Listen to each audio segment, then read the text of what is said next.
We're now going to move on to a new topic in 0005, which is relations. And in this video, we're going to define a relation, and we're going to see some examples of relations, and especially what we'll see is that you're already familiar with the concept of a relation. So my definition of a relation written at the top of the slide here is that a relation on a set X is a property of an ordered pair of elements, a property being something that is true or false. So it's a little easier to understand what this definition is getting at if we just look at some of the examples that you're already familiar with. So let's look at example relations.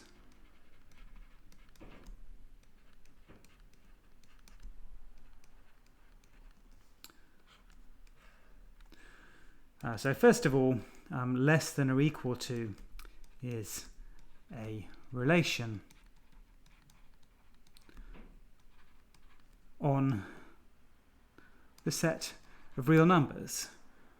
Right, if you give me an ordered pair of real numbers, x and y, then either x is less than or equal to y is a true statement or a false statement. So that means it's a relation according to our definition. Okay, another example, let's take not equal to. That is a relation. It's a relation on any set at all, but for concreteness, let's say it's a relation on the set Z of integers. Again, for the same reason, if you give me any ordered pair of integers, x and y, then either x is not equal to y is a true statement or a false statement. So let's now look at some other relations. We can define a relation on the natural numbers. So we define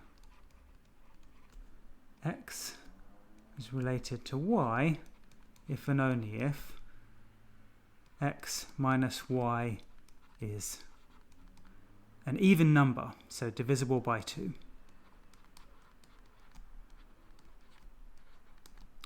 So this is a relation on the natural numbers n. And this symbol here, let me highlight this symbol I use. We're going to use this symbol here all the time. It's called a tilde. And whenever we have a relation and we don't really know a good name for it or a good symbol for it, we'll use that tilde symbol to represent that relation. So you're going to see that symbol a lot.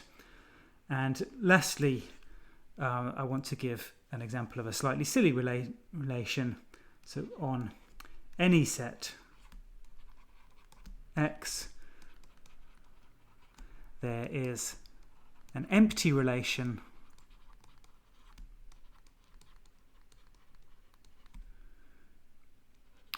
tilde, well actually let's call this tilde E for empty, such that, so it's called the empty relation because no two things are ever related. So x tilde E y is always false.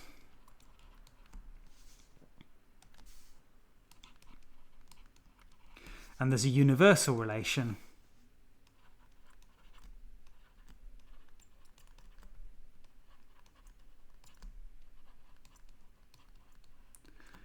which we'll call tilde U, such that x tilde U y is always true.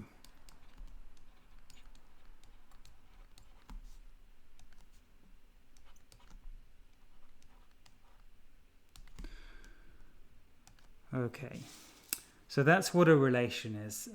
We've seen two familiar examples, and there are many, many other familiar examples from mathematics. We're now going to move on to a very important relation, and one that we'll return to very often during 0005, and you will probably see elsewhere in your mathematical career as well. And this is a family of relations defined on the integers, and these relations are called congruence. So for each positive integer n, there is a relation on the set of integers called congruence modulo n. And the way that relation is defined is that we say two integers x and y are congruent modulo n if and only if the difference between x and y, so x minus y, is divisible by n. And we use a special piece of notation for this congruence relation. So we write x, and then like an equal sign with 3 lines, y mod n if x and y are congruent modulo n.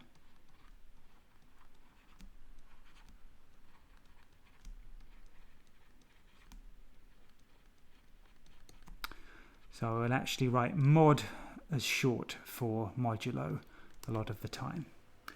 So remember, we are always talking about integers when we talk about congruence modulo n. Congruence is a relation on the set of integers, the set z.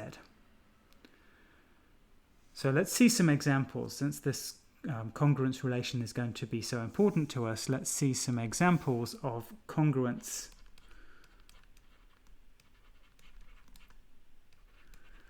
modulo various different integers.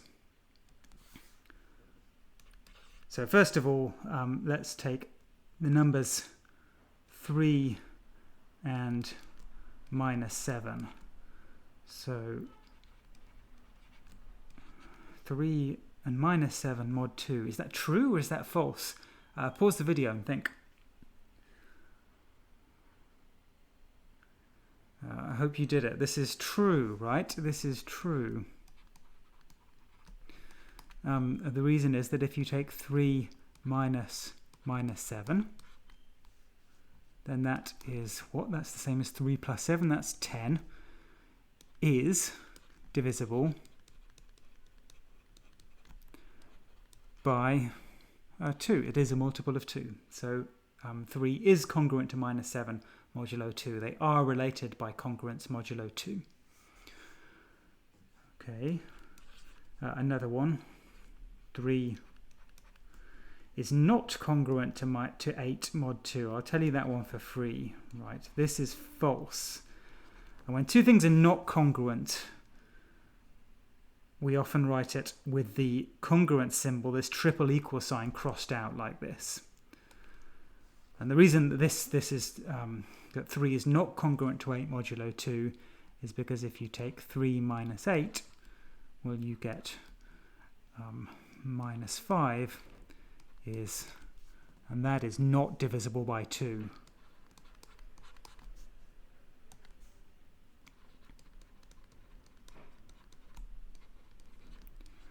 Okay, 3 is congruent to minus 7 mod 2. 3 is not congruent to 8 mod 2. Let's try some other congruences. So example 3, let's look at 3. This is congruent to minus 7 modulo 5 because 3 minus 7 equals 10 is divisible by 5.